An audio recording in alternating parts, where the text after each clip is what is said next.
My phone buzzed. Unknown caller. I let it go to voicemail. It buzzed again and again. I picked up. Hello? Mr. Hale. The voice was careful, lowered. It's Leo Navarro, the videographer from your daughter's wedding. I stepped to the window without meaning to. Yes, I noticed something very disturbing in the footage. He paused, choosing each word like it might shatter. I need you to come to my studio tomorrow morning at 9. Please come alone, and don't mention this to your daughter. The morning didn't change. The same light on the counter, the same coffee, but the air felt thinner. What did you see? I asked. A soft exhale. I can't explain it over the phone. You need to see and hear it with the original time codes. Where? 415 West Monroe, Suite 302. I'll be there. We hung up. The clock over the stove ticked once, louder than it had any right to be. I glanced at my recent calls. 7:42 a.m. Navarro Media, 31 seconds. The voicemail landed a heartbeat later. I played it twice, listening to the same words in the same measured tone, as if repetition could turn them into something ordinary. Mr. Hale, it's Leo from Navarro Media. I'm sorry to bother you so early. I found something very disturbing in the wedding footage. Context you need to see with the original time codes. Please come tomorrow, 9 a.m., alone. 415 West Monroe Street, Suite 302.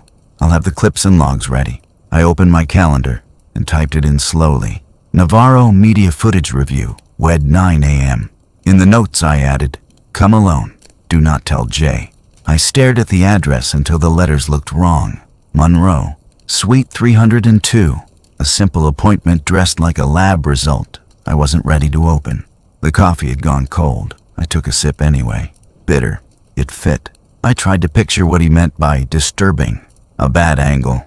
A vendor mistake. A blown-out shot in the vows. No, he would have said so if it were that. The weight in his voice wasn't about color grading. It was about people.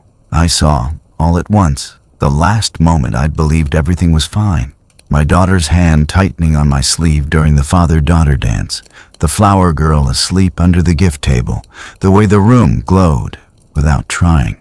I felt the floor of that memory tilt a few degrees. I opened a new text to myself, a habit I use when my hands won't quite steady, and typed, footage, disturbing. Tomorrow 9. Ask for time codes, metadata, audio stems, shot log. The list helped. If there were answers, they'd be in the details. Outside, the birds were louder than usual, or maybe it was just me hearing them for the first time in a while. A thin line of sunlight moved across the tile toward my shoes, as if nothing had shifted. But something had. A call, a time, an address. A voice that didn't want to say too much over the phone. Tomorrow at 9 a.m., I would know. Until then, the day stretched around a single question that rattled like a loose screw in a drawer.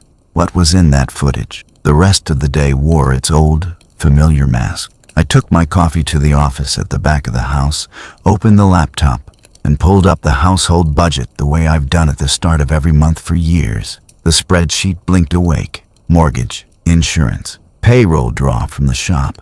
Then the wedding tab I'd sworn I was done looking at. Venue, catering, dress alterations, Navarro Media, videography, already paid. I scrolled down and caught myself tracing the column with a fingertip, like a child reading aloud. Somewhere between florals and band retainer, my eyes stopped working, and the sums became a block of gray. When I'd printed it for my accountant last week, I'd actually taken a black marker to the totals before handing it over, as if hiding the numbers from the page could hide the feeling they left in my chest. The phone pinged. A text from Julia. Can you talk? Found a place. It's perfect. We need to move fast. Another ping before I could answer. A photo of a sunlit living room and a mountain view staged to look effortless.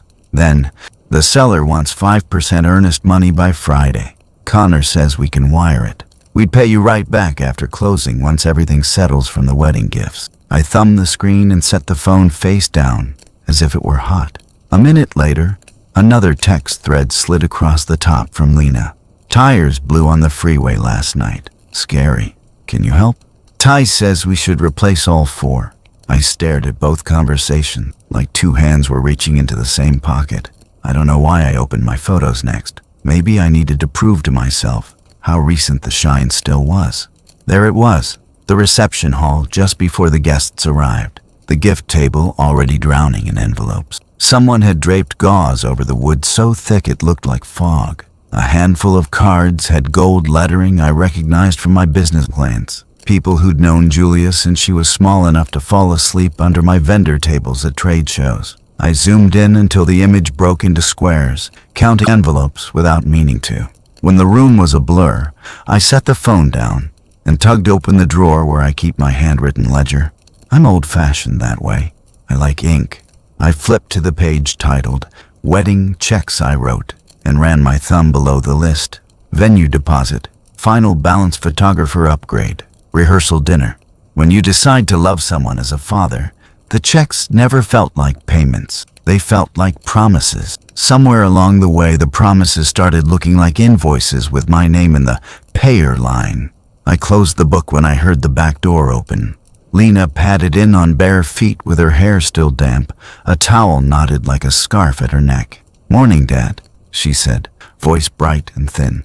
"Did you see my text? The tires thing was actually dangerous. We were lucky." "Are you okay?" I asked. "Yeah, I'm fine." She brushed it away like a gnat. "Ty says if we get decent ones, it'll save money in the long run. He sent me a link. It's like, not that much." Her eyes flicked to the ledger, then back to me. She smiled in that way adults use when they want to be treated like children. "You always say safety first." "I do," I said. She stood there a beat longer, waiting for me to fill the silence with a credit card number. When I didn't, she nodded as if I had. "I'll send you the exact amount," she said, and walked back out the way she'd come. The house swallowed the sound of the door. A dozen blue chat bubbles from Julia had stacked on top of each other while Lena was talking. The last one, "Dad, I know it's a lot to ask, but you always say to do things the right way the first time." For a moment I felt the old reflex kick in. Pride dressed up as generosity, generosity dressed up as obligation. Before the call from Leo, before I knew I had an appointment on Monroe Street, I might have replied, with a time to meet at the bank. That's what I've always done when something in my family needed a check. Keep the peace. Fill the gap. The man at the end of the table who signs things. I opened my email instead and found the message from the photographer's online gallery that had gone out a few days after the wedding. "Your images are ready." I clicked through until I reached the candid section, the one where you can tell what people look like when they forget they're being watched. Julia, throwing her head back at something Connor whispered. My ex-wife, carefully lit from a flattering angle. Me, hand on my daughter's shoulder during the father-daughter dance, trying to memorize how light feels on a good day. In the middle of the album, another photo, the gift table again, after the reception had started. The envelopes had doubled, maybe tripled. A cousin had balanced a card on top of a stack because the basket was full. In the foreground, my partner from the shop was sliding a white rectangle across the table. He'd written it in front of me. "For Julia," he'd said, and looked me in the eye when he added the last zero. I told him I'd thank him properly later. I never did. The phone vibrated, and this time it was Connor. His messages were careful, bullet points, like the way he used to speak when he'd call the shop and ask for me by first and last name. "The seller has another offer. We can secure with $25K. I'll handle everything. We can make it right after closing.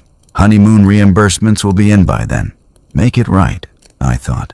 I scrolled up through the thread to see if I'd missed where something had gone wrong. I opened the calculator app and started doing a math problem I didn't want the answer to.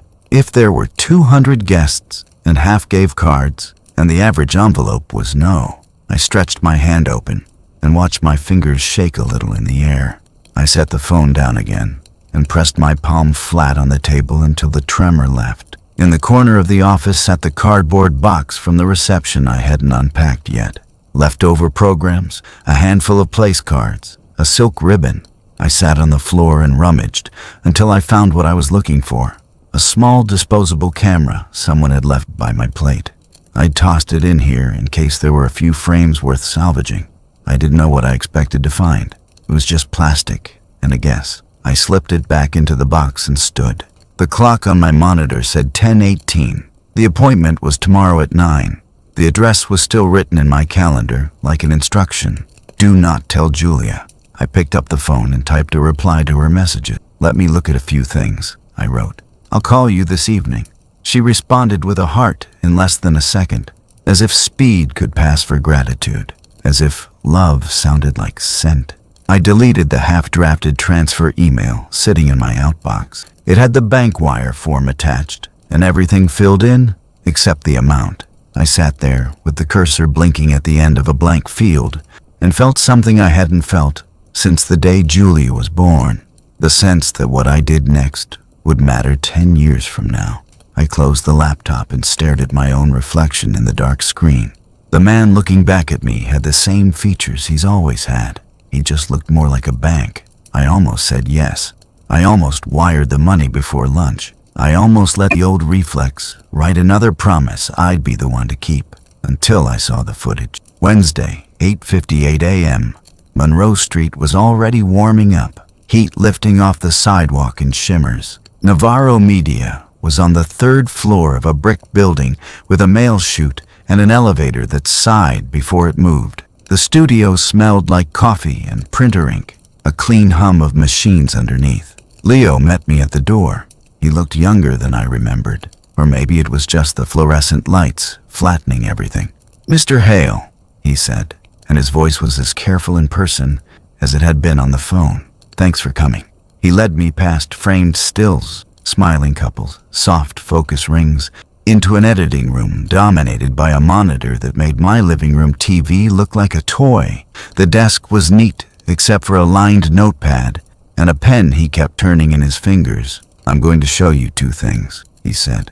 "The highlight cut you were sent, and a piece of the master footage with time code. I want you to see the contrast." He clicked, and the screen filled with a version I'd already watched too many times. Julia laughing as someone fastened her veil, the lace catching sunlight that looked like it had been poured on purpose. Connor in a charcoal tux, smiling down the aisle as if there was gravity between them. Hands laced, the lens gliding, everything choreographed to look effortless. Piano swelled from the speakers. I could feel myself sliding into it despite the reason I was here. Leo let it play for 30 seconds, then tapped the space bar. "That's the story everyone sees," he said softly.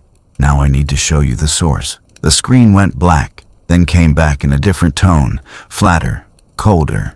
Numbers jumped to the lower right corner. 04, 12 hours, 36 minutes, and 8 seconds. The image was slightly tilted, the way a camera looks when someone's still settling their stance.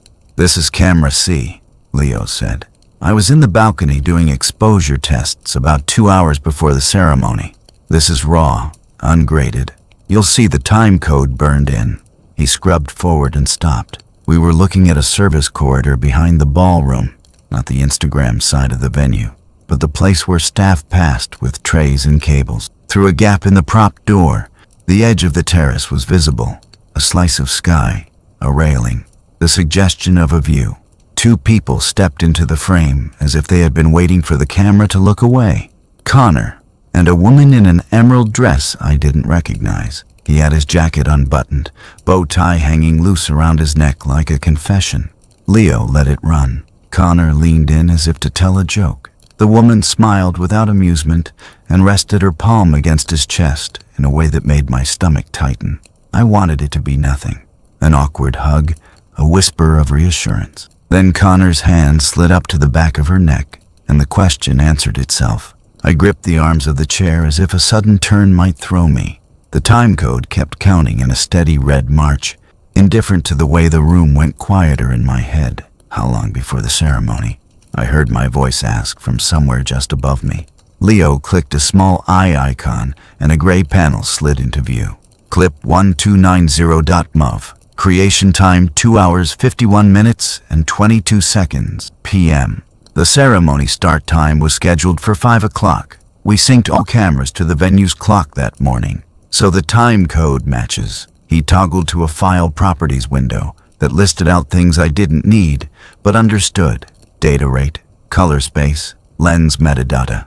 He pointed with the pen instead of his finger, as if his hands didn't trust themselves either. "You can also see it in my shot log," he said, and turned a notebook toward me. 14C, balcony exposure tests. 2:41 3:06 p.m. Notes. Service door open. Adjust WB. On the screen, Connor's hand slid lower on the woman's back. The woman glanced behind her once with the instinct of someone who knows exactly how bad something will look in daylight. Leo tapped the spacebar, and the clip froze. Connor's mouth was a breath from hers. The time code read 2:52 3:17. I waited for anger like a thunderclap. What arrived first was smaller and meaner. The sense that the ground under all the moments I loved had been hollow the whole time. Leo's voice came back, quiet. You haven't seen the worst part yet. He minimized the video and pulled up a different timeline. This one was mostly a flat line, peaks and valleys marching like a cardiogram. Audio, he said. We run a few ambient mics around the venue to mix in natural sound. The DJ had a recorder near the east doorway. I didn't look for this. I was scrubbing for applause to mark the sequence, and I caught a phrase that didn't match the music. He zoomed in so that each word looked like a small mountain range. A thin vertical line swept left to right. He hit play.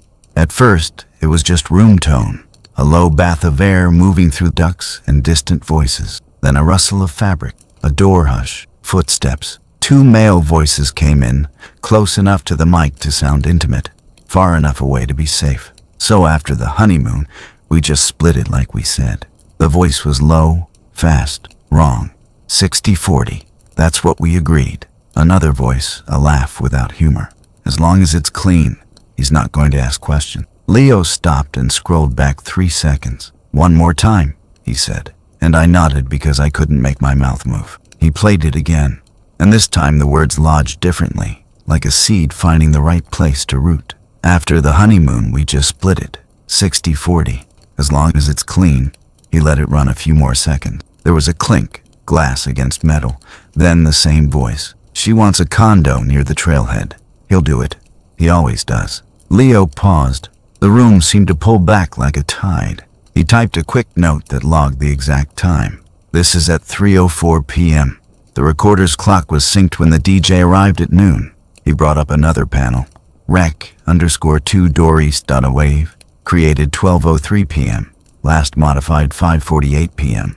And here, he said, clicking to a screenshot of the recorder's settings from load-in. I photograph my inputs before I roll.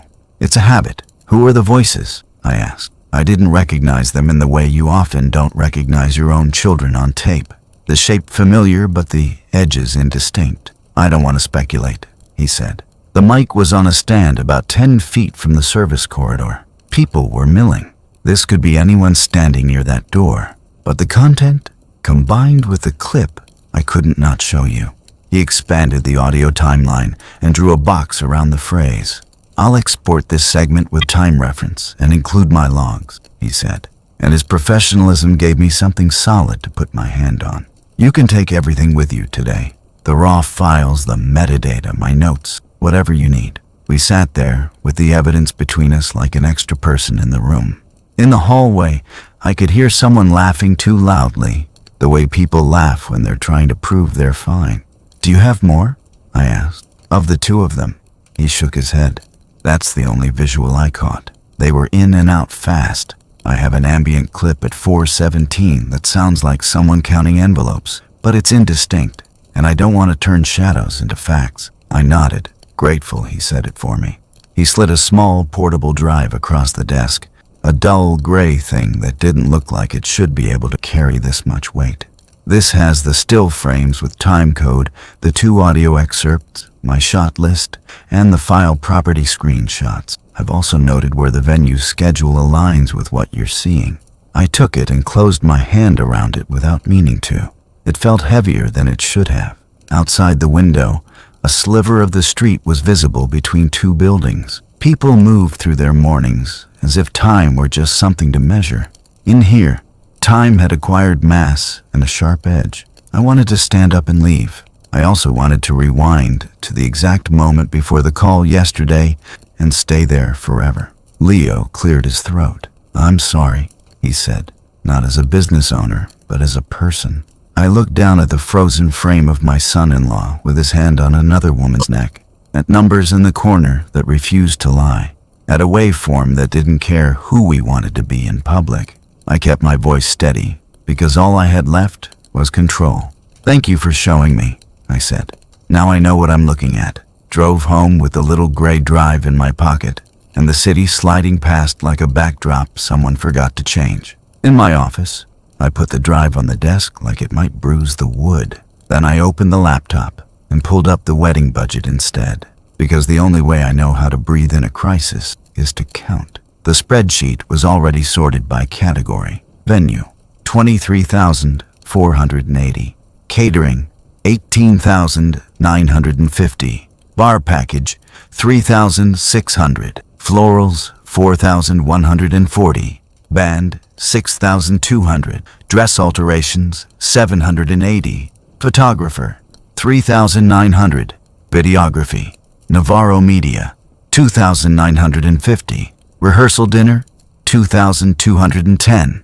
Odds ends, day of kit, valet tips, rentals, drip down the right-hand column like condensation. The total at the bottom started with a 6. I'd written it. I also knew I would have written it again if it meant the look on my daughter's face during the first dance. I printed the gift table photos I'd been pretending were just pretty decor. One from before the reception, one from after the first hour, one from late. Empty wine glasses and a hand placing a card on top of a stack because there was nowhere else. I took a pen and started ticking the corners of envelopes like I used to count inventory. Rows of 5, then a slash at 10. The first image, 68. The second, 119. The last, 147. Give or take whatever lay flat, hidden under the gauze. Not everyone gives money, I told myself. Some were gift cards. Some were notes with nothing inside. Some had the wrong names. But the math did not care about my excuses any more than the time code had. What's an average card at a wedding like ours? 200? 250? I picked a number I hated and did the multiplication in the margin.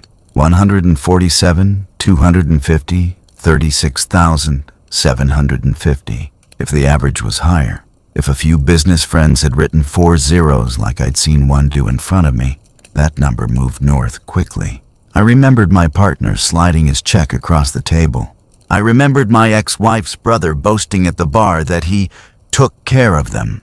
I remembered how Julia had insisted on no registry, we're starting fresh, and how proud I'd been of her practicality. There was also my own check, the one I'd tucked in an envelope with a handwritten note because I wanted it to feel like a blessing instead of a transaction. 20,000, written out in long, careful loops. I could see the line in my own ledger. It wasn't the only check I'd written that month. It was just the one that suddenly glowed. I called the bank and asked for Dana, the branch manager who'd known me long enough to chat about my kids and once sent me a card when my mother died. "I need to confirm a payment cleared," I said, aiming for casual when my voice had lost the trick. "Wedding gift. I just want to make sure it went where it was supposed to." "Of course," she said. Paper rustled. Keys clicked. "I'm seeing a check for 20,000 drawn on your personal account, payable to Julia and Connor." A pause. "It cleared 3 days after deposit. Can you tell me when the account receiving it was opened?" I asked, trying to sound like a man who always asks that question. "I can see basic info connected to the item," she said. Another pause. "Joint checking ending in 4,321. Opened 6 weeks before your daughter's wedding." Her voice softened. "Is everything okay?" "Yes," I said, and the word felt like a scraped knee. "Just making sure my records match." She hesitated. "I can't share someone else's balances, Mr. Hale," she added, as if I might press. "But your check was part of a batch. It was deposited with a lot of other items at 9:18 a.m. on the first business day after the reception. Looks like mobile capture submitted a few the night before, then a branch deposit with a high item count in the morning. You'll see your own transaction detail in your portal." When we hung up, I logged in and pulled up the image of my check. There it was, the rectangle I knew by heart, my signature smaller than usual because I'd been trying not to make a spectacle of it. On the back, a rubber stamp with the bank's emblem and the joint account number ending in 4,321. I saved a copy to a folder and used the markup tool to black out everything but the date and that last 4. I did the same with 2 screenshots from my business partner. who had forwarded me confirmation images after the wedding as a courtesy. His habit, not mine. I redacted his name and the amounts with thick digital ink, leaving only the time, 9:22, 9:24. It made a pattern without meaning to. Sunday night. Mobile deposit submission times at 11:37 and 11:41 p.m. The app stamps target pixels, whether you want it to or not. Monday morning. A cluster of teller transactions within a half hour of doors opening. As long as it's clean, the voice had said on Leo's audio. The kind of line you say when you think you're talking logistics, when you think the room is on your side. I pulled the wedding email back up. The one where Julia had announced the cash gifts only decision with a smiley face. We're starting fresh, and it's easier this way, she'd written. I had nodded along, told friends and clients the same in my own words, felt practical pride each time someone agreed, and folded a card shut with their thumb. I opened a new document and started a timeline, because that's how I build anything worth keeping. Lists and dates, and the simplest kind of truth. 6 weeks before the wedding. Joint account opened. 2 weeks before, last vendor payments go out for me. Saturday, vows at 5, reception to 11. Sunday, 11:37 p.m. Mobile deposits begin. Monday, 9 a.m., 9:45 a.m. Branch deposit of multiple items per Dana. 3 days later, my check post. End of the week. Julia and Connor ask for earnest money on a place near the trailhead. I added Leo's timestamps in the margins like nails. 2:51 p.m., service corridor, 3:04 p.m., 60/40. I thought about the night of the rehearsal dinner, the way Connor had toasted Julia. We're partners, he'd said. Always. Everyone clapped because that's what you do when a story sounds like love. I wrote the word partners on my timeline, and next to it, a question mark that felt like it was meant for me.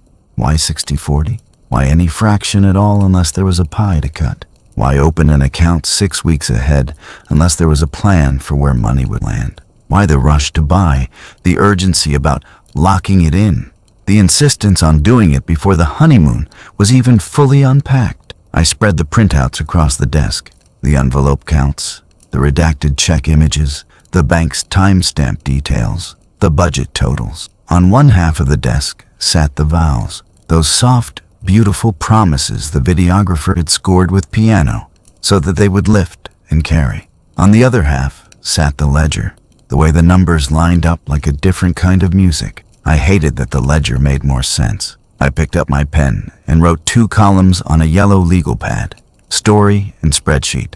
Under story I wrote, we're starting fresh, partners, forever. Under spreadsheet, joint account opened 6 weeks prior. 147 envelopes, $36K, $45K. My $20K clears with batch. Multiple large checks from others confirmed. Rush to condo near trailhead. Audio. 60/40. He'll do it. I drew a line between starting fresh and account opened 6 weeks prior, and another between partners and 60/40. The lines crossed in the center of the page, and I stared at the place they met until it blurred. If this was planned, and the numbers said it was, then what else had been orchestrated? The seating chart that put my clients close to the gift table. The urgent texts about earnest money timed to hit before I could see the ledger clearly. The choice of a trailhead condo, spoken like a code phrase in the audio, and then sent to me in a listing link an hour later. For years, I'd believed weddings were about what people said to each other in front of witnesses. Now it looked like this one had been about what happened after the witnesses left. The romance lived in the edit. The motive lived in the metadata. I closed the spreadsheet and the room dimmed as if the numbers had been holding the light. The drive from Leo sat where I'd left it, a small weight tethering everything to the part I could prove. The math kept tapping its finger on the table. The motive kept looking back at me with my daughter's eyes. If this was planned, what else had they designed? And how much of my love had they already priced in? I stared at the yellow legal pad where I'd written story on one side and spreadsheet on the other until the words looked like they were arguing. Then I closed the notebook, slid the printouts into a manila folder, and called the only person I could think of who might turn this into something I could hold. Ortiz Blake, A receptionist answered on the second ring. I need to speak with someone about property and estate matters, I said. And I need to understand my options if family members are living in my home without a lease. There was a pause, then a warmth that felt like a hand on the shoulder. We can fit you in at 3 with Miss Ortiz. Bring whatever you have. At 2:40, I was in an elevator that hummed like it had been working all morning. The 12th floor lobby looked out over the city in a way that made traffic look organized. A woman with silver hair and an unflappable expression met me at the door. Mr. Hale, I'm Maya Ortiz. Her handshake was firm and brief, as if she knew people sometimes need to hold on longer than they should. Her office walls were lined with diplomas and photos of places in the state I recognized from weekend drives. She set a legal pad on the table between us, uncapped a pen and said, "Start where it makes sense to you." I placed the gray drive on the mahogany like a small, troublesome animal and slid the folder beside it. "My daughter got married," I said. "I paid for most of it. The videographer found something on the master footage. There's also audio." I handed her the printed still with the time code in the corner and the transcript snippet I'd typed out from Leo's waveform. "After the honeymoon, we just split it. 60-40, she read without interrupting. When she did speak, it was to ask for dates. When was the wedding? When did you write your check? When did they open the joint account? I answered as best I could.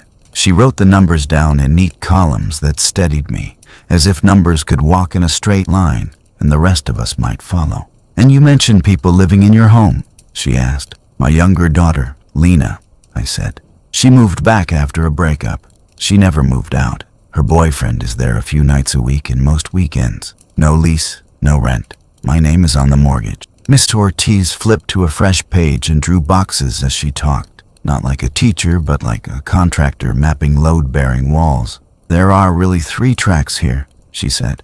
1. Evidence preservation. 2. Boundaries around your property and day-to-day peace. 3. Long-term estate planning. She tapped the first box. Evidence. Make 2 copies of everything you've been given. 1 for you, 1 for me to hold. Keep the originals intact. No editing, no renaming. I'll log a receipt so the chain of custody is clear if that ever matters. She wrote, "Duplicate drive inventory log store originals." She tapped the second box. "The house. Without a lease, you can either formalize their tenancy with a written agreement, rent, term, rules, or you can give written notice to end the informal arrangement. The notice period is short and specific." She looked up to make sure I was following. "If they don't leave by the deadline, there's a straightforward court process to regain possession. You don't have to argue in your living room. You follow steps." "And the 3rd track?" I asked. "The part that decides what happens to everything you've built after you're gone," she said. She turned the page sideways and drew a simple diagram, a rectangle labeled Hale Family Trust, irrevocable.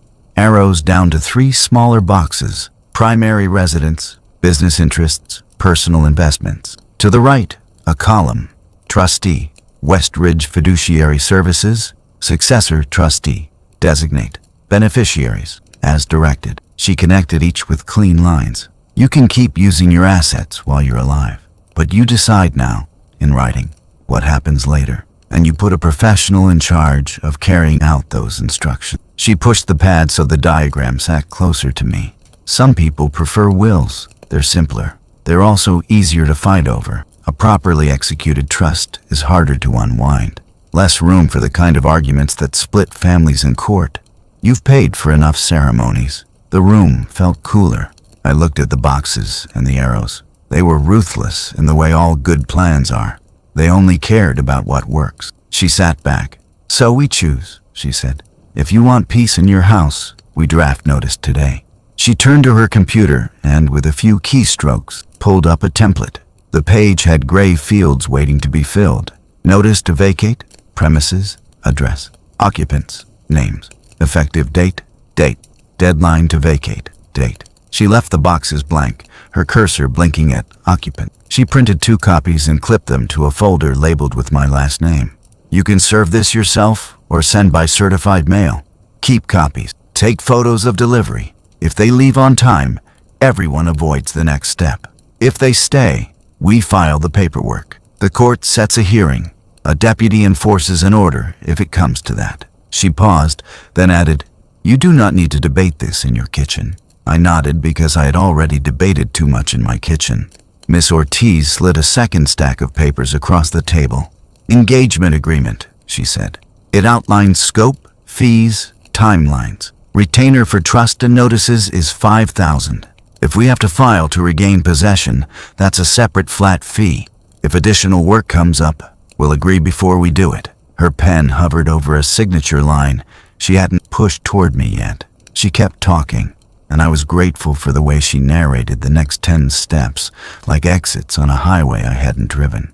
"For estate planning," she said, "we list your assets and move title where appropriate. House deed, business documents, bank and investment accounts. We update beneficiaries on life policies and accounts so they match your plan, not a form you filled out when the kids were in braces. We appoint a trustee who isn't personally invested in your family dynamics. We add a clause so that contests are discouraged." She wrote each item in her notes in a column labeled "To Do," then made a second column labeled "Today." "Today," she said, tapping the second column, "we do 4 things. We copy your evidence and log it. We prepare and sign your notices. We draft the trust skeleton and title documents. And we outline a communication plan. You communicate in writing, briefly and factually. No threats, no lectures. If someone needs details, we provide them when it's appropriate. Otherwise, the process speaks for you." She printed a 1-page summary that translated her pad into clean type. It had bullet points with verbs at the front: duplicate, log, serve, file, draft, title, update, communicate. At the bottom, in small letters, a line: "I am not giving you personal legal advice outside the scope of this engagement. All actions will be taken in accordance with applicable law after documents are executed." It was the kind of sentence that made my chest unclench. Guardrails. I signed the receipt for the gray drive and watched her label a new one with my name and the date. She tucked the original into a fireproof bag and set it on a shelf behind her desk. "That stays here," she said. "If anyone tries to make this about your memory or your motives, we'll have something that doesn't care how anyone feels." "Do we tell them?" I asked, meaning Julia, meaning Lena, meaning the way conversations can become weapons. "You tell people what they need to know when they need to know it," she said. "Your younger daughter will learn about the notice when she receives it. Your older daughter will learn about your plan when it concerns her. You do not need to explain yourself to be within your rights." She paused. "Write things down. Keep a simple log. Dates, times, who said what. Not because you want to use it, but because you might need to remember." She assembled a thin binder while we talked. A cover sheet with my name. Tabs that read trust, house, notices, evidence, notes. She slid the binder and a copy of the engagement agreement toward me. Beside them, she placed a pen, uncapped and ready. Then she stopped moving. The room paused with her. "I should say this out loud," she said. "This will end relation. People will say you changed. They will ask where your generosity went. They will use words like family and loyalty, and they will use them hard. Are you ready for that?" The pen lay between us. My name was printed under a line with a date. The gray drive sat on her desk behind us, like a small answer to a large question. Outside the window, the city flowed where it always had, ignorant and correct. I looked at the line, then at her, and the only sound in the room for a heartbeat was the hum of the air vent and the scratch of her pen when she wrote the date at the top of her notes and waited. At 6:12 p.m., I set 2 sealed envelopes on the kitchen island and said, "Lena, these are for you." The air in the house seemed to brace itself. She looked at the top line through the paper as if that might change what it said. "Notice to vacate," she read aloud, voice flattening on the last word. "You're kidding." "I'm not," I said. 30 days from today. The date is on page 1. Ty drifted in from the patio with a beer and a look that wanted to be a smirk. "You can't just kick us out," he said, like he was quoting a post he'd read. "We've got rights." "You have the notice," I said. I didn't raise my voice. "If you have questions, put them in writing." He took 1 step closer and tapped the envelope with 2 fingers. "This isn't how family works." I took a photo of each envelope where it lay on the counter. the date showing on the microwave clock in the frame. Then I slid a second set across the granite. Certified mail copies already addressed. Green slips stapled to the front. This is the same notice, I said. One I'm giving you now, and one that will arrive by mail. Keep both. Lena's face colored, then cooled. We'll see what Julia says, she said, as if my older daughter were in appeals court. I'm sure you will, I said. Dinner's in the fridge. At 7:03, I dropped the certified envelopes at the post office. The clerk stamped the green cards and slid me a receipt with 2 tracking numbers I wrote in my notebook as soon as I got back to the car. Back home, I set the receipts on top of the binder Ortiz had given me and took a photo of all of it together. Binder, envelopes, date, time. Then I wrote the day's entry in the log Miss Ortiz had suggested. Delivered notice in person 6:12 p.m. Certified copies mailed 7:03 p.m. Record USPS receipts number 7019 and number 7020. At 9:41 p.m., Lena texted, "Are you serious? Ty says this is illegal. You can't put family on the street." I typed, "You have 30 days to find other housing. If you need a copy of the notice electronically, I can send it." She replied with a single word, "Cruel." I took a screenshot and added it to the folder labeled House Notices, Day 2/30. The USPS tracking pinged before I'd finished my coffee. Arrived at unit, out for delivery. I watched the progress like a weather map. At 10:22 a.m., the front door swung open so hard it hit the stop. Ty was on the other side with a printout clutched in his hand. Tenant rights across the top, a paragraph highlighted with a yellow marker that had bled through the paper. "You can't do this," he said. "We've lived here for over a year. That makes us..." He looked down to find the word. "Established. You're not on a lease," I said. "You don't pay rent. The notice stands." He planted himself in the doorway to my office. "I'm trying to be reasonable." "Then be reasonable somewhere that isn't my office," I said. "If you want to communicate, send it by text or email. I'm keeping a record." He held my stare like 2 dogs testing a fence. Then he wadded the printout into a ball and left it on the hall table as if littering might make a point. At noon, the USPS app showed delivered for both green slips. I walked to the mailbox and found 2 orange notices. Signature required, available for pickup. I texted Lena. "Certified notices are at the post office. Please pick up by end of day tomorrow." She didn't reply. At 8:57 p.m., Julia called. I let it ring twice, then answered. "Lena's hysterical," she said without hello. "She says you're throwing her out on the street." I gave her notice. 30 days. "Why now?" She inhaled sharply. "We're under contract on a place near the trailhead. I told you about it. We need a clear month to close. This is not a good time to create chaos." "I'm creating order," I said. "You and I can talk about your condo tomorrow. Tonight is about the house." "You're punishing me for something," she said, and her voice did the thing it did when she wanted me to apologize. "I can feel it." "I'm protecting my peace," I said. "We'll talk tomorrow." I hung up and wrote in the log.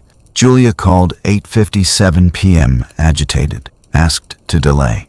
I said no. Day 3/30, I took a photo of the calendar on the wall with the square around today and 3/30 written in the corner. It calmed me to see the fraction. At 11:13 a.m., Lena texted, "We didn't get anything from the post office." I replied with the tracking screenshots. "Both slips available for pickup." I added, "They're holding them at the counter. Bring ID." At 2:20 p.m., a thump hit the doormat. When I opened the door, the 2 certified envelopes lay there, signed. I photographed the signatures and the time on my phone screen in one shot, then filed the green cards behind the Notices tab in the binder. At 4:05 p.m., Ty knocked on my office door and then opened it without waiting. "Okay," he said, palms up as if I were the unreasonable one. "What do you want to let us stay? A lease? We'll pay, I don't know, $500. I want my house back," I said. 30 days. He smiled without his teeth. "You'll regret this.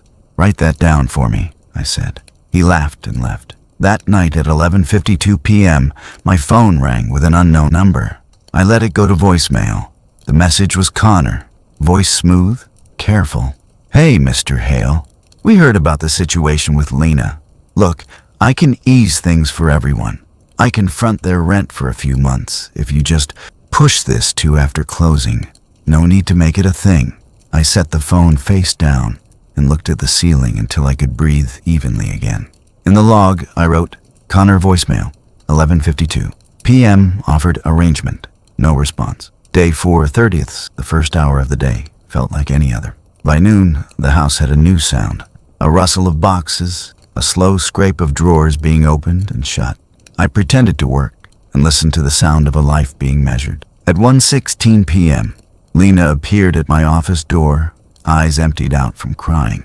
She held a small white envelope between two fingers. We want to pay rent for this month, she said. So it's legal. I didn't reach for it. We're not entering a new agreement. You have 26 days. She shook the envelope as if it were a bell. At least take it so I can tell people you tried. I won't, I said. Do you need a copy of the notice with the date highlighted? I can make you one. She stared at me for a long moment, then slid the envelope under a stack of mail on the console table and walked away. I left it there until evening, then put it in a Ziploc bag with a post-it. Left by Lena 1:16 p.m. Not accepted. I filed the photo of it, not the cash. At 6:47 p.m., Julia texted, We need to talk tomorrow before our inspection. Can you be civil? I typed, Tomorrow at 5 works. She sent back a thumbs up, as if this were a work calendar she'd just managed to wrangle. Day 5/30 at 7:03 a.m. Someone knocked, like the house was on fire. I opened the door to find a man in a neon polo with a clipboard and a logo I didn't recognize. I'm here about a wellness check, he said, eyes sliding past me. Got a call about an older gentleman acting erratic. I'm fine, I said. Who called you? He shrugged like that wasn't a thing he'd ever tell.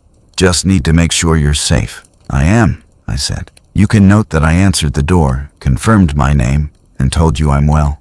He made a mark on his paper, bureaucratic and precise. Have a good day, he said, already turning.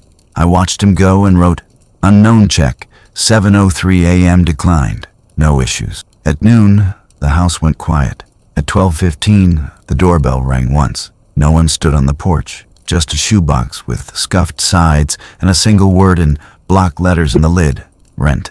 I picked it up by the edges and set it inside on the table without opening it. I snapped a photo with the time on my watch in frame and filed it in the same bag with the envelope from yesterday. At 9:11 p.m., Lena texted, Can I have until the weekend to move the big stuff? It's hard to get a truck midweek. You have 25 days, I wrote back. Use them how you want. She didn't reply. Day 6/30. The certified receipt from the post office arrived in my mailbox. A neat green card with both signatures and the date. I took a picture of it against the grain of my desk and added it to the stack. The record sat there like a small dam in a river that used to run straight through me. At 5:22 p.m., Julia called and didn't wait for me to say hello. The inspection went fine, she said, brittle. We're moving forward. I need you to wire the earnest money tomorrow by 10 so it clears. I'm not wiring anything, I said. We can discuss this in person. Write me what you need and why, and I'll consider it when it makes sense. This is spite, she said. I don't know what you think you heard, but you're punishing me for something you misinterpreted. I'm organizing my life, I said. We'll speak Friday at 5. If you can't make it, we'll reschedule. She made a sound like a laugh cut in half and hung up. I set the phone down and looked at the log, the photos, the receipts, the green cards lined up like stepping stones. In the hallway, a box toppled and someone swore. The noise came in waves. The record held. Day 7/30. I wrote the number in the corner of the calendar square and drew a small line through the previous day. The house smelled like cardboard and tape. Ty's car wasn't in the driveway in the morning. The quiet made me hear the birds again. At 3:14 p.m., Lena texted, Do you have any small boxes? I carried 6 to the base of the stairs and left them there. No note, no lecture, just boxes. At 11:38 p.m., a knock came, soft and quick, as if the person on the other side wanted to both wake me and pretend they hadn't. I stood inside the door, silent, breathing, and watched the peephole glow faintly with porch light. After a moment, the glow dimmed. Footsteps retreated. I wrote, 11:38 p.m. knock, no contact. The house exhaled when I did. I turned off the lamp and let the dark settle. 23 days, I thought. 23 squares left on the wall, and every one of them was mine to mark. Day 8/30. At 2:14 p.m., voices floated in through the open kitchen window. Lena's and Mrs. Patel's, our neighbor who keeps a garden that makes the whole block smell like basil in summer. He's not himself, Lena said, pitched just right for sympathy. Ever since the wedding, he's paranoid. We're worried. Mrs. Patel murmured something I couldn't hear. Lena went on. He's making rash decisions, saying we have to leave. No warning. It's scary. I stood out of sight and watched the basil leaves tremble in a light wind. Then I pulled up the doorbell app and saved the clip from the side camera that faces the fence. 2:14 p.m. Both of them framed in the slats like a painting. I didn't go outside. I wrote it down instead. 2:14 p.m. Lena to Mrs. Patel. Not himself. Paranoid. No warning. Saved ring clip. When I stepped onto the porch with the trash later, Mrs. Patel looked over. Everything all right? She asked softly, like you do when you're ready to be pulled into a story. Everything is proceeding the way it should, I said. If you need anything from me, you can always knock. She nodded, embarrassed maybe, to have been cast in a scene she didn't audition for. Day 9/30. At 9:26 a.m., a woman with tidy hair and a leather portfolio came to the door. Her smile was designed to lower defenses. Mr. Hale, I'm Dr. Morrison, a psychologist. Your family reached out. They're worried about sudden behavioral changes. I didn't schedule an appointment, I said. Sometimes it's helpful to talk, she offered. I can do a brief assessment, just to make sure you're safe. I am safe, I said. I'm not consenting to any evaluation. If you have a business card, I'll add it to my file. She handed me a rectangle with raised lettering. I took a picture of it in my palm with a doorbell timestamp in the corner and handed the card back. Have a good day, I said, and closed the door before the performance could find its next act. I added a line to the log. 9:26 a.m. Dr. Morrison. Unsolicited visit. Declined. Photo taken. At 1:07 p.m., Julia called. She said you refused, she snapped. This is what I mean. You're being irrational. I'm keeping records, not refusing life, I said. We can talk Friday. She hung up without saying goodbye. Day 10/30. At 3:03 p.m., an email from Ty slid into my inbox with a subject line that read, Proposal, a way for everyone to win. He'd attached a PDF with a logo he must have found on a free site. The cover said, Trailhead Detail So, in a font popular with barbershops and coffee roasters. Inside, a 6-page terms sheet laid out the idea in bullet points. Initial capital required, $45,000. Investor, Hale. Use of premises, garage bay driveway. Rent, $0 for the first year. Residency. Lena and Ty remain on site for security. Nominal rent, $500/month. Projected ROI, 18-24 months. Equity split, 70/30 in favor of investor after recoup. Family harmony clause addresses current tension by aligning incentives. I read it twice, then took a screenshot of page 1 with a timestamp in my menu bar. I printed the first page and slid it under a magnet on the fridge next to the repairman's magnet. Not because I was tempted, but because it belonged with the household utilities, things you keep around in case something breaks. Ty arrived before dinner, wearing the face he uses for job interviews. So, he said, tapping the PDF with his knuckles, win-win. We launch a business, you get returns, and nobody has to move in a panic. No, I said. He blinked twice, as if he'd rehearsed counters for everything but that. You didn't even... I read it, I said. It's a bad deal and the timing is worse. He grinned in a way that wasn't friendly. You're burning bridges you'll need, he said. Remember that. I write things down, I said. That's what I remember. He left the PDF on the table as if paper could haunt me. I slid it into a clear sleeve, labeled it Proposal, declined 3:03 p.m., and filed it behind House Other. Day 11/30. At 7:52 a.m., a ring notification, motion at front door. I opened the app to see 2 women from the community church on the porch, hands folded around a casserole in concern. Morning, one said when I opened the door. Julia told us you might appreciate company. We brought baked ziti. I appreciate the thought, I said. Please donate it to someone who needs it. I'm not accepting drop-ins coordinated by my daughter. They exchanged a glance. We're all just trying to help, the other murmured. I nodded, and the conversation ended there.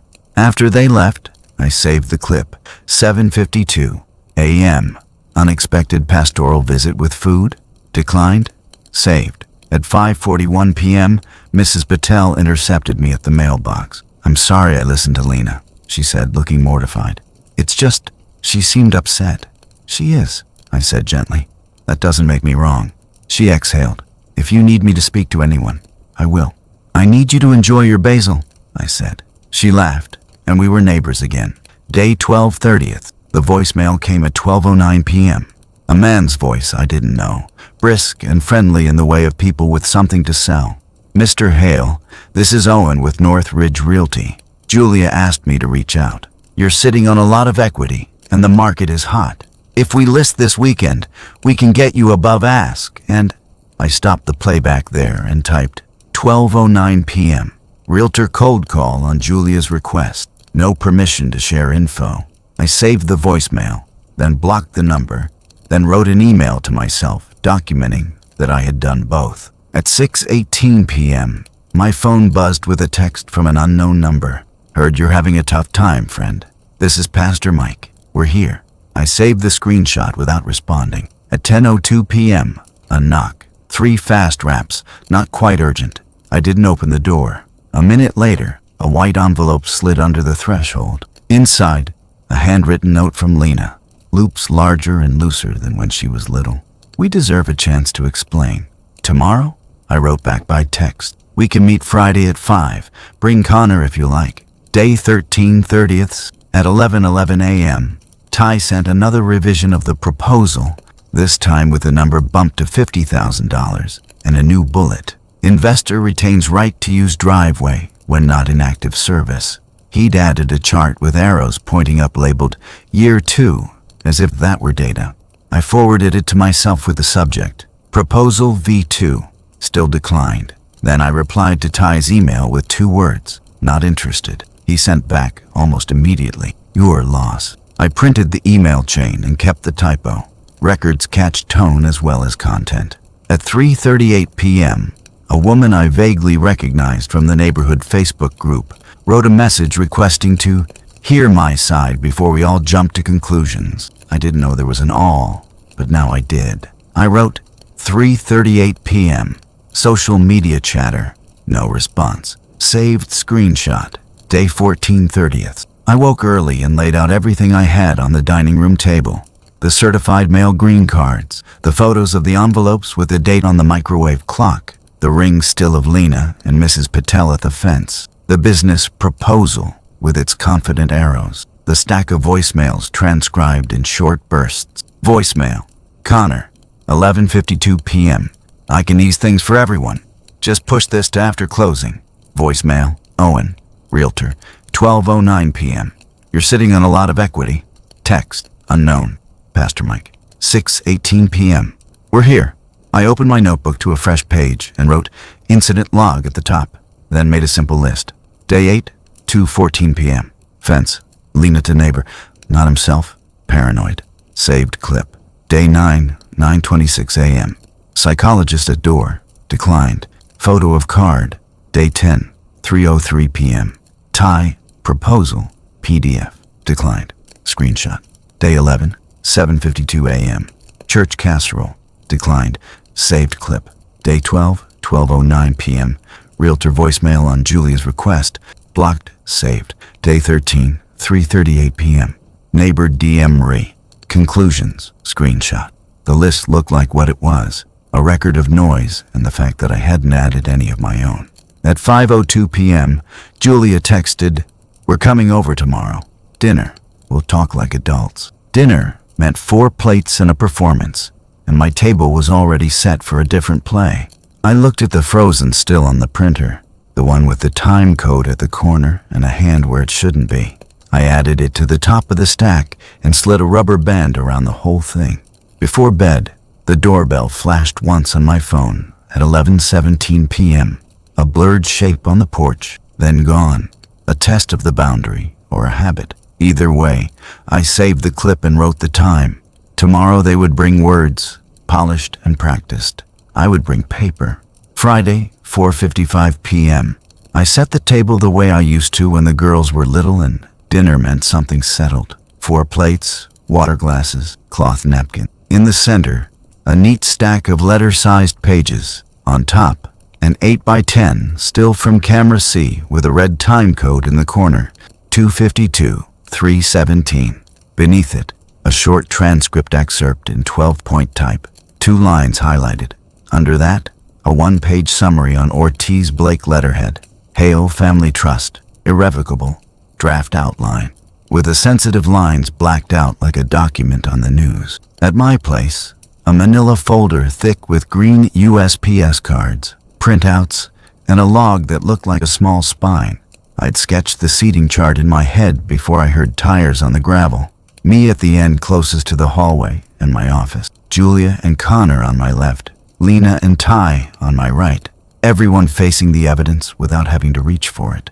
I wanted no confusion about what we were here to look at. They came in soft and loud at the same time. Julia carried a bag of takeout and a practiced smile. Connor offered a handshake like a press conference. Lena's face was red-eyed and set. Ty stood half a step behind her, chin up. "We brought Ty," Julia said, setting the bag on the counter like a peace offering. "We can eat and then talk." "We'll talk," I said. "Let's sit." For a minute, we performed a version of dinner. Cardboard boxes opened, rice spooned, water poured, utensils clinked. I let it play out until the sound of it felt like a recording of a life we didn't have anymore. Then I put my hand on the stack in the center of the table. "Before we discuss anything else," I said, "you need to see what I saw." Lena's jaw tightened. Ty leaned back. Connor's eyes flicked to Julia and then to me, already choosing a script. Julia's smile held its shape by will. I slid the top photo toward them. It was the terrace, framed by the service door, the light too honest to be flattering. Connor with his jacket open, bow tie loose, a woman in an emerald dress, his hand on the back of her neck, the space left between them narrowing. The corner of the frame held the numbers that refused to be argued with. 2:52, 3:17. "Where did you get this?" Julie asked, the question coming out hard enough to hit the plate and make it ring. "From the videographer," I said. "Raw footage, time code burned in."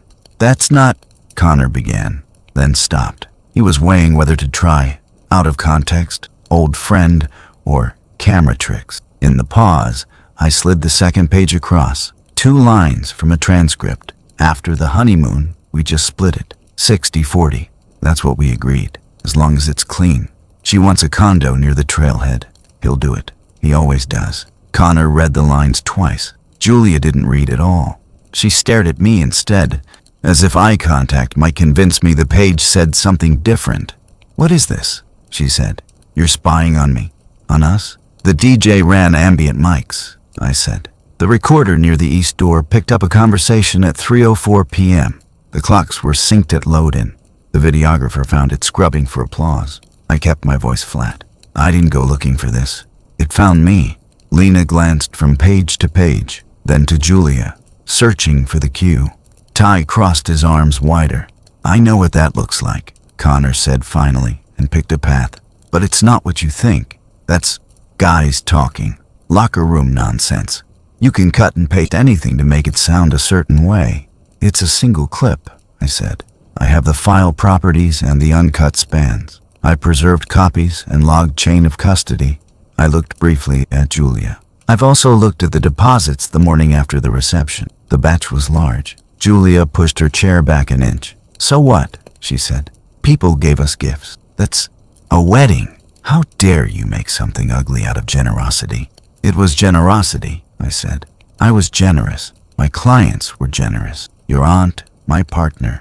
They gave because they love you, or because they respect me. That's why it matters what you do with it." Silence held for a beat, and I let it. Then I slid the third page across the table, the trust summary on letterhead, black rectangles where account numbers would have been. "I've hired counsel," I said.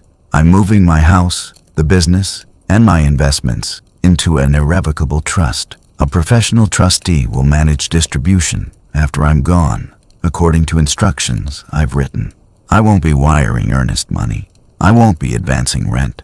I won't be negotiating leases in my kitchen. Ty laughed without humor. You're putting your own kids in your will for the minimum, is that it? I'm deciding what happens to what I built, I said. You'll be treated fairly, not endlessly. Julia put both hands on the table like she was steadying a tray. Dad, she said, and the word was a lever.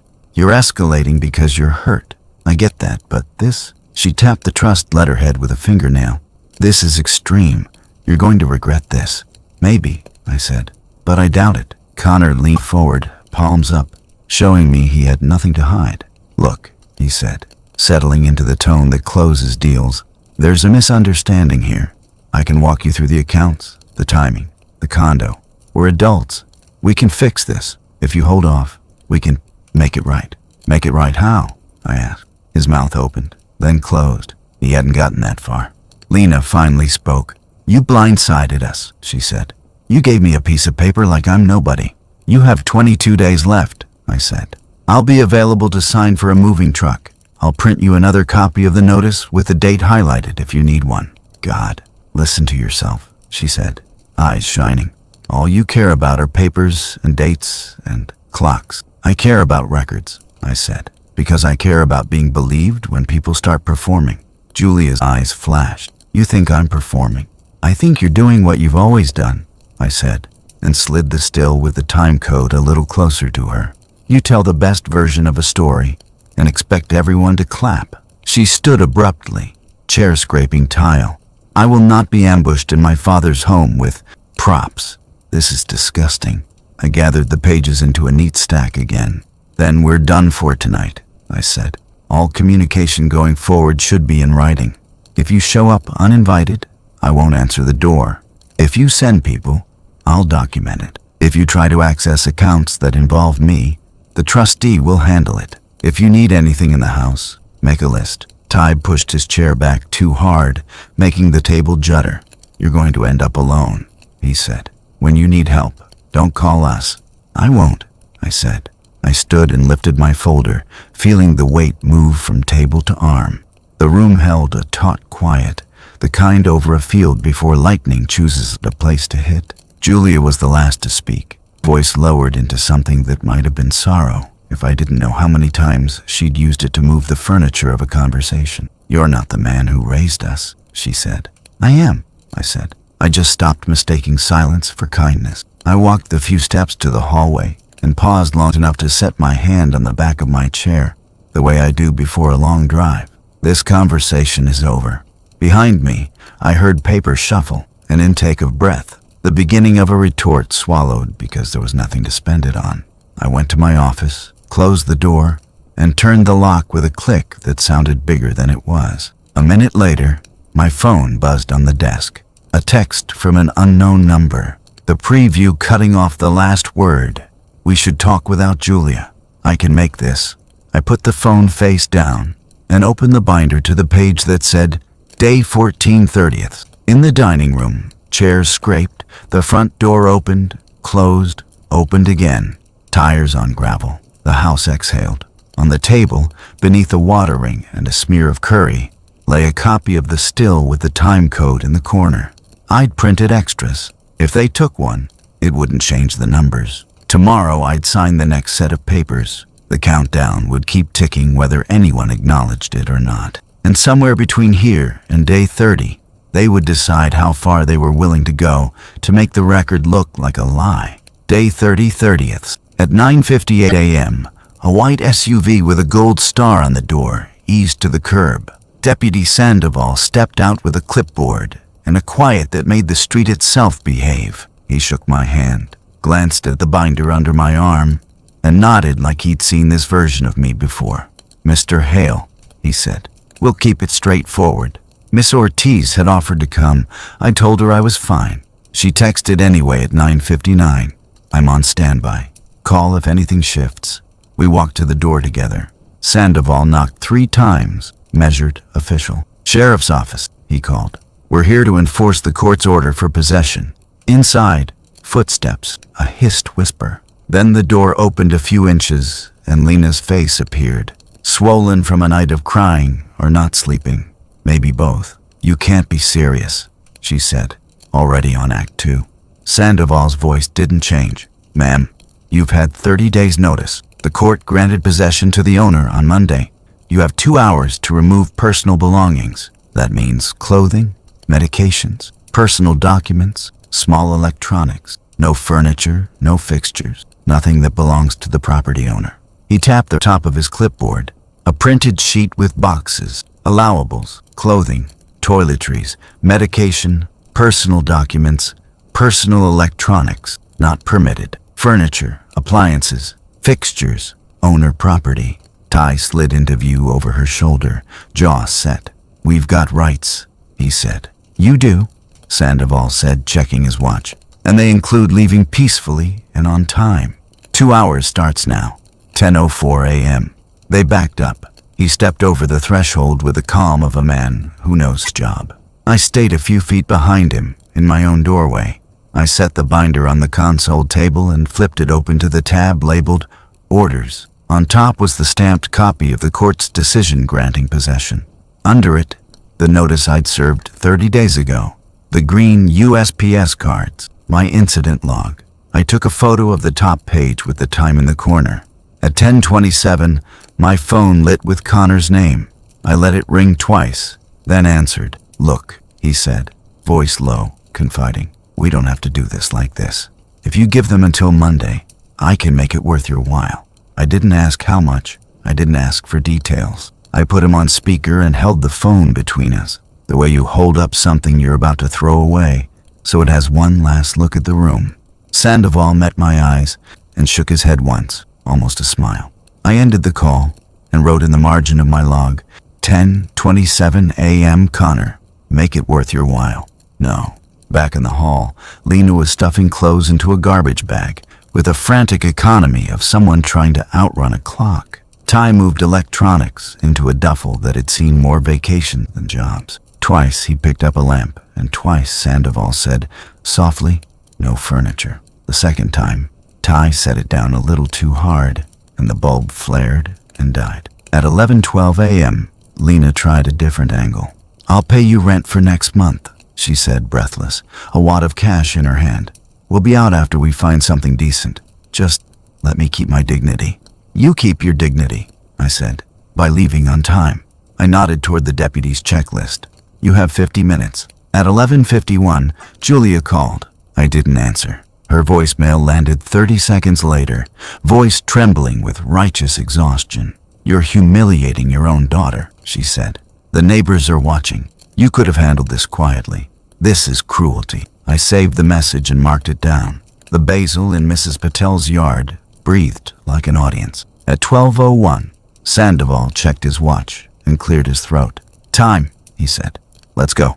Lena slung the last bag over her shoulder and stood in the doorway looking small and furious. "You'll be sorry," she said, "when you're old and alone and need someone." "I'm 57, I said, "and I need exactly this." Ty paused on the porch, suitcase in one hand, the other pointing at me like a curse. "You think paper protects you," he said. "People talk. Paper remembers," I said. They walked to the car. The trunk slammed. The sedan pulled away, a cough of exhaust where they had stood. Inside, Sandoval filled out 2 lines on his form and tore the white copy free for me. "Enforcement complete," he said. "If they return without permission, call us. We'll handle the rest." He handed me the page, and the house felt taller around me. After he left, I locked the door and stood in the front hall with the quiet like a temperature. On my desk, the mail I'd ignored that morning waited in a neat fan.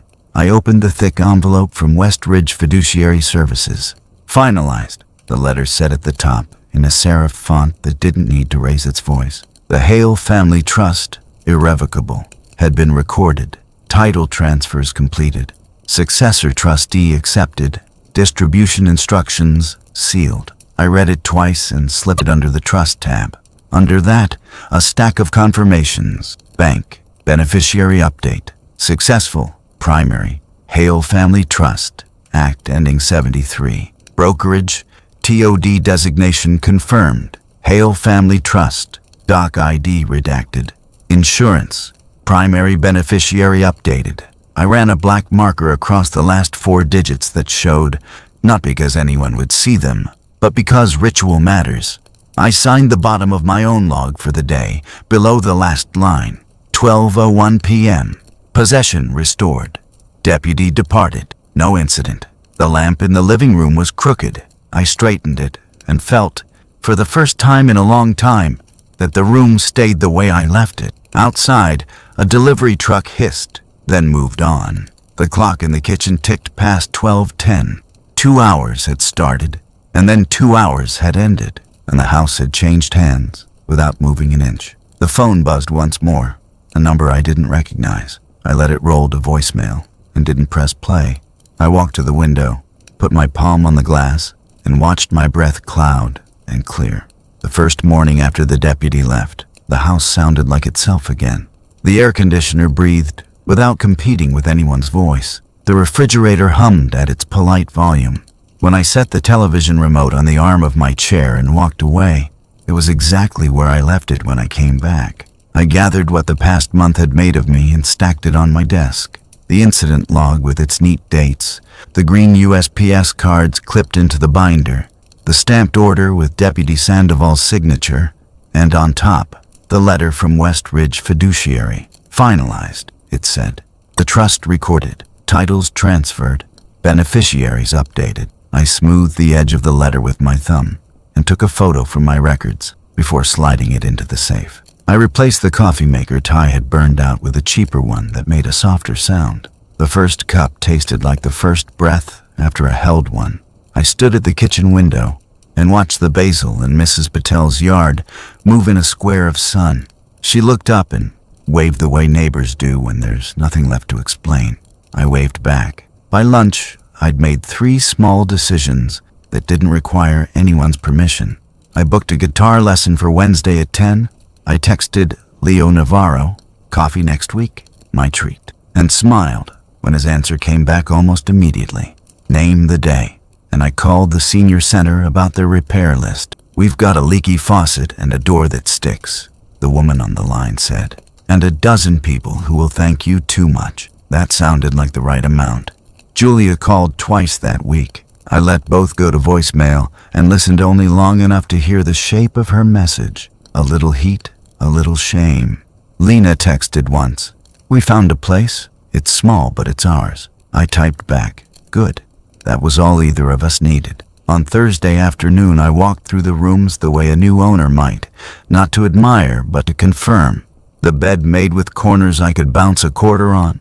The guest room empty of someone else's suitcase. The garage with its floor visible again. I swept, wiped a cabinet door that had gathered fingerprints, straightened the lamp Ty had tried to take. When I finished, I sat in the quiet and listened to the house hold itself upright. At odd moments, I still caught myself starting an old sentence. When Julia needs, when Lena asks, you can go a long time not noticing how many of your thoughts begin with someone else's name. Now the sentences started with verbs: replace, donate, call, learn, brew. The words walked around the house like they'd been here all along, waiting their turn. Leo and I met at a coffee shop with too many light bulbs. He looked relieved to see me looking like a person and not a problem. We talked about cameras and file management and the habit of labeling things carefully so they don't get lost. I almost didn't call you that morning, he admitted as we stood to leave. I kept thinking, what if I ruined something that isn't mine to touch? I told him the truth. He didn't ruin anything. He shook my hand longer than necessary, and I made a joke about his time code following me home. On Friday, I fixed the sticking door at the senior center and the leaky faucet that had made a halo under the sink. An old man in a baseball cap told me I reminded him of his son. An old woman in a floral blouse pressed a peppermint into my palm like a medal. When I left, the door clicked shut without catching, and that small sound felt like another kind of order. At night, I sat on the back steps with my guitar and worked a G chord into something you could recognize. The warm air smelled like dust and orange peel. Someone down the block was learning a different song at the same speed. Between us, dogs barked once and went back to sleep. If grief is a room, It turns out peace is a porch light. 3 weeks passed without anyone knocking after dark. Mail still came. Flyers, a postcard from a client who'd moved to the coast, a jury summons that made me laugh for the first time in a while. The calendar filled in with ordinary things: oil change, grocery run, lesson, coffee, nothing that required me to explain myself. One afternoon, as the sun moved across the living room and laid a clean rectangle on the rug, my phone buzzed with an unknown number. I almost let it go. Then I answered. A woman's voice. Careful. Mr. Hale? You don't know me.